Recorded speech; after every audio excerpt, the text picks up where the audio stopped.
Hello, everyone. We will be talking about heat, humidity, and patient safety. Heat safety is part of patient safety. So, us as healthcare workers, we enter into the patient's homes and we may be among the first people to recognize that patient or the home itself is becoming dangerously hot. So we are going to discuss that because yes, it is hot and humid out here. So we're going to jump right into it. Why this training matters. We are talking about Louisiana heat. Louisiana heat is more than uncomfortable. I don't even know how to describe it. A patient does not have to be outside to develop heat related illnesses.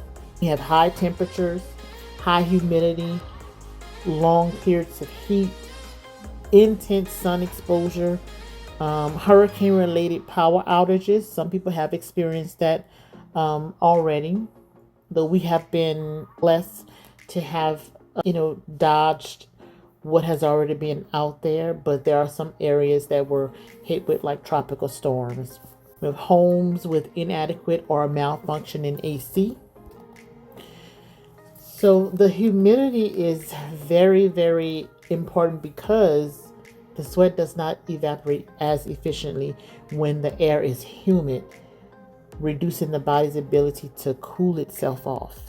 So by the end of this training, we will have learned about heat and humidity, of course, how it affects the body, we'll identify patients at risk, recognize early heat-related signs and symptoms, differentiate heat exhaustion from heat stroke, assess environmental risk during a home visit, identify medication and chronic disease concerns, implement basic prevention strategies, and recognize when immediate emergency intervention is necessary.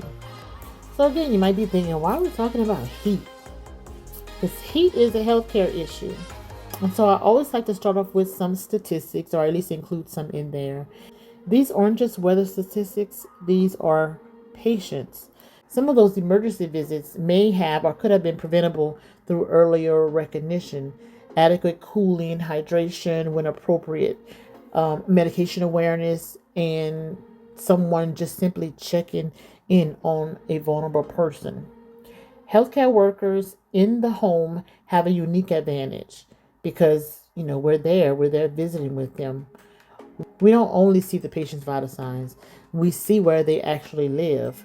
So we can see the air conditioner isn't working, we can also feel it, we can notice that there isn't water nearby, we can discover that the patient hasn't eaten or drank much today, we can notice that they're uncomfortable, they're confused more than usual. So in 2023, 88 heat-related deaths. 6,142 were emergency visits. And then in 2024, there were 51 heat-related deaths. And then there were 4,463 heat-related ER visits. So this is especially important in Louisiana. We're not just dealing with the heat. We're dealing with heat plus significant humidity. So your body doesn't cool simply because you're sweating. The sweat needs to evaporate so that the body can cool. So when humidity is high, evaporation slows down. That's when someone can be drenched in sweat and still continue getting hotter. And remember, the heat index reported on the weather forecast assumes shade. So direct sunlight can make conditions even more dangerous. Exposure to direct sunlight can increase the apparent heat index by as much as 15 degrees. So let's talk about what happens inside the body. So think about what this means for a patient who already has heart disease. The cardiovascular system is being asked to do additional work. So now consider a patient taking a diuretic, like a water pill or something, who hasn't been drinking appropriately, or someone with dementia who can't recognize that they're overheating. Heat doesn't occur in isolation. It interacts with the patient's existing medical problems. So if the body constantly tries to maintain a safe core temperature, when we become hot, so the blood vessels near the skin dilate, you start sweating and it increases, and it's supposed to evaporate. And then that's when heat is supposed to leave the body. Now, sometimes it doesn't always happen like that, especially when we're dealing with humid temperatures. So who is most at risk? Adults 65 and older, obesity, diabetes, respiratory disease. Just look at this list and think about our patient population. Many of our patients don't have one risk factor, they have multiple, 5, maybe even 6. So, an 82-year-old patient with heart failure, diabetes, limited mobility, multiple medications, and no working AC has multiple layers of vulnerability. So, that means the heat risk is cumulative. Why older adults are different? So adults 65 and over may adjust more slowly to sudden change in temperature. They have chronic diseases that interfere. They take medications that may alter sweating and temperature regulation. They have difficulty assessing cooling, reduced mobility. We can't assume that an older adult experiences heat the same way that we do. They may not recognize the danger early. This is why just simply asking, "Are you hot?" isn't enough.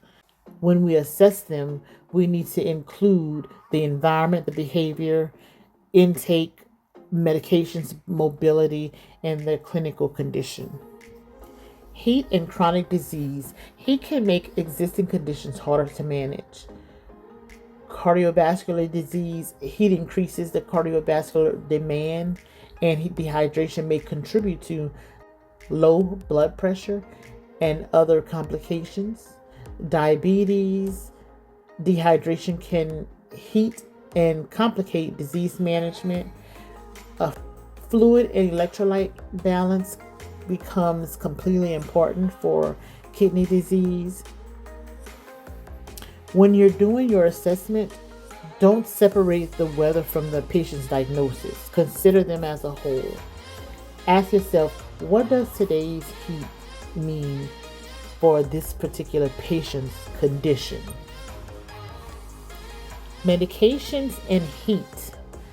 A medication review matters. Some medications can contribute to dehydration, increased swelling, sedation, kidney injury. This doesn't mean we tell patients to stop taking their medications. We absolutely do not independently want to discontinue anything that's been prescribed just because it's hot. Instead, we identify the risks. As the patient, follow the care plan and communicate concerns to the appropriate licensed clinician, whoever their provider is, or even the pharmacy.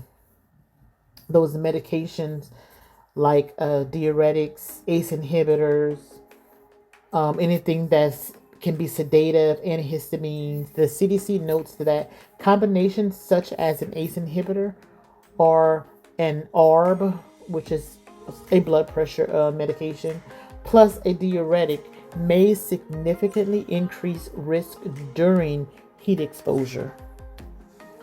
So let's think about a common patient, Mr. Boudreau. Mr. Boudreau is 76 years old. He takes HCTZ, which is short for hydrochlorothiazide, lisinopril, and metoprolol. He lives alone. His AC stopped working yesterday. Today, he tells you, every time I stand up, I get a little dizzy. Now, is that just the heat? No. We want to investigate. So just think critically. Is he dehydrated? Is his blood pressure low? Has he been eating or drinking? When did he last urinate? How often is he home? Is he weak? How hot is it in the home? Is he confused? This is where we as healthcare workers make a difference. Heat illness is a spectrum. Heat related illness can progress the heat rash, which leads to heat cramps, which leads to syncope, heat exhaustion. Our goal is to recognize the patient before they reach the other side of heat exhaustion or heat stroke. The patient experiencing heat exhaustion today could become the patient experiencing a heat stroke if the exposure continues. Heat exhaustion signs and symptoms. So what we want to look for is heavy sweating, weakness, fatigue, dizziness, headache, nausea, muscle cramps, irritability, fast pulse, cool, pale, clammy skin, fainting. What should we do if we notice any of this? Move the patient to a cooler environment. Remove unnecessary clothing. Use cool, wet clothes. Provide fluids only when appropriate and the person can safely drink. Notify or escalate according to the clinical findings and the agency policy. So whatever you find and whatever your agency or whoever you work with policy is, you want to make sure you follow that protocol. Heat stroke. This is an emergency. Heat stroke occurs when the body loses its ability to control its temperature. The CDC reports that during heat stroke, body temperature can raise to 106 or higher within 10 to 15 minutes and can result in permanent disability or death without emergency treatment. So what's the action? Call 911. Begin rapid cooling while waiting for EMS to get there. This is not the time to finish your documentation. This is not the time to call the office and wait for someone to call you back. Suspected heat stroke is a medical emergency. Don't wait for them to stop sweating. So a myth, heat stroke means the patient stops sweating. No, it does not. The reality, skin may be hot and dry, or it can be damp, but do not use sweating alone to determine safety. Remember, heat plus altered mental status is a red flag. I want us as healthcare workers to remember this more than anything else from this training today. If someone has significant heat exposure and suddenly becomes confused, disoriented, unconscious, or neurologically abnormal, think emergency. Think emergency. So you're visiting your patient. Your home visit starts at the door. Before you even take a blood pressure, a pulse, look around. That's when your assessment begins. What do you notice? You see, you feel, you listen. Are the windows closed? Is there sun pouring through the windows? Is there AC working? Is the patient overdressed? Because older patients do this all the time. Some young patients too. But older patients overdress all the time. Are there empty water containers? Feel, is the house usually hot, humid? Is it stagnant? Us as home health workers have the information a clinic may never see because we're there. The medical record may say the patient has air conditioning, but you're standing in the living room and discovering that it broke 3 days ago. That information matters.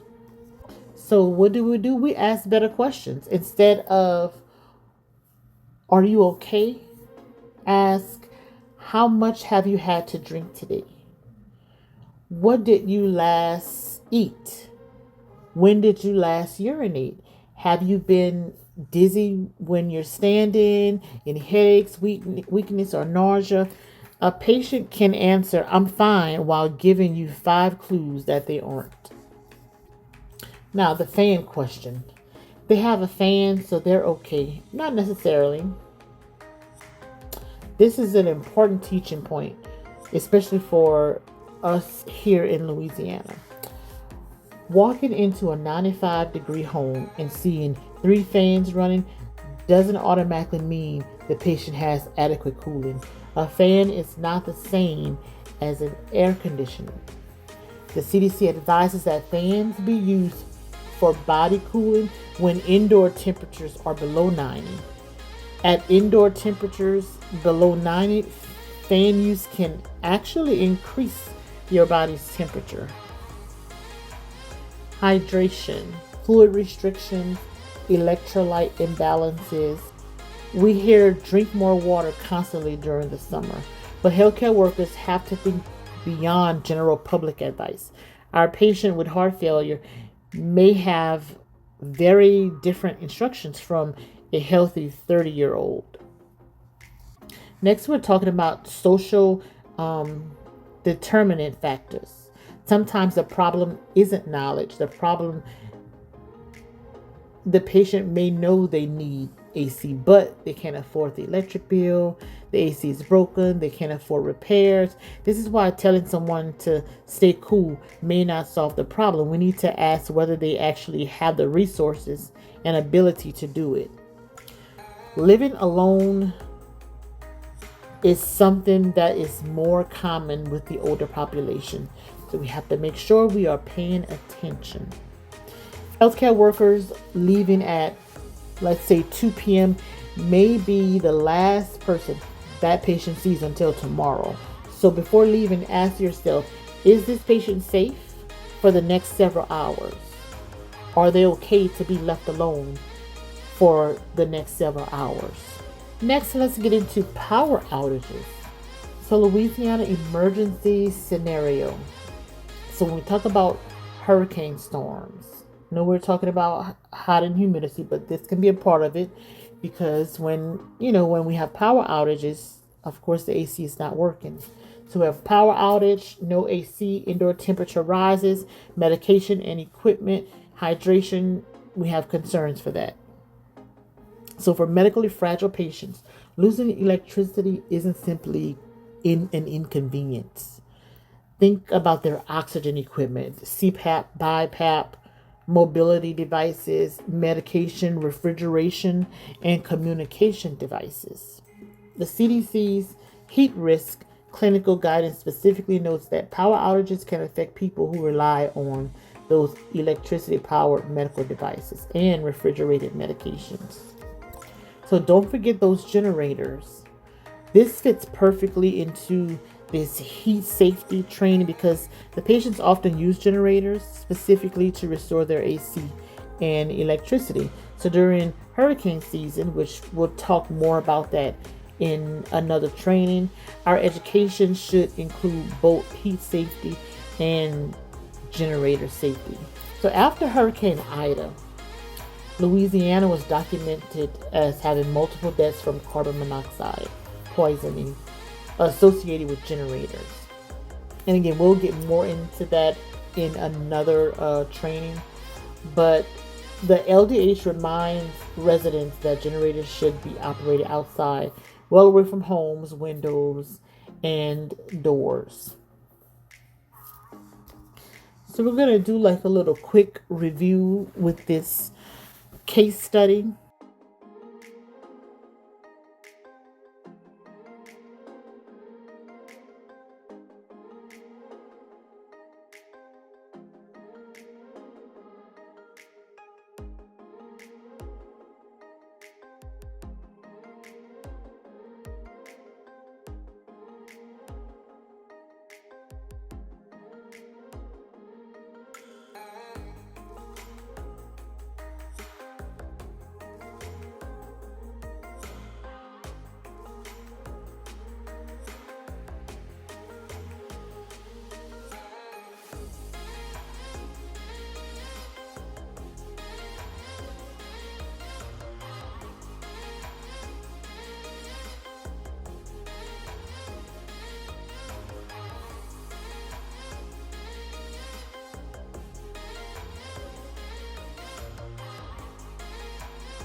Scenario with Miss Johnson. 79-year-old female living alone, has a history of heart failure, type 2 diabetes, hypertension, limited mobility. You arrive at 3 o'clock. The house feels extremely warm. The AC isn't running. A small fan is blowing toward her chair. Ms. Johnson says, I'm okay. I'm just trying to save money on the electric bill. So what concerns do you have already after reading this? What concern do you have already? So let's get a little bit more information. You assess further. Ms. Johnson reports very little fluid today. Poor appetite, headache, weakness, dizziness when standing. She cannot remember when she last urinated. She normally walks to the bathroom independently. Today she asks you, can you help me get up? I just feel tired. So in our minds, remember, we're thinking critically. What changed? There was a shift somewhere. Something changed. So what changed? So the key word here would be baseline. So yesterday she walked independently. Today she needs assistance. So don't dismiss that as she's just tired. Something changed. What changed is now she becomes confused. 10 minutes later, she asks, what day is it? And you answer. 2 minutes later, she asks again. Then she becomes increasingly confused. So what do you do? Do you give her water and assess in an hour? Do you put another fan on her? Do you tell her daughter to check on her tonight? Or do you call 911 and begin appropriate cooling measures?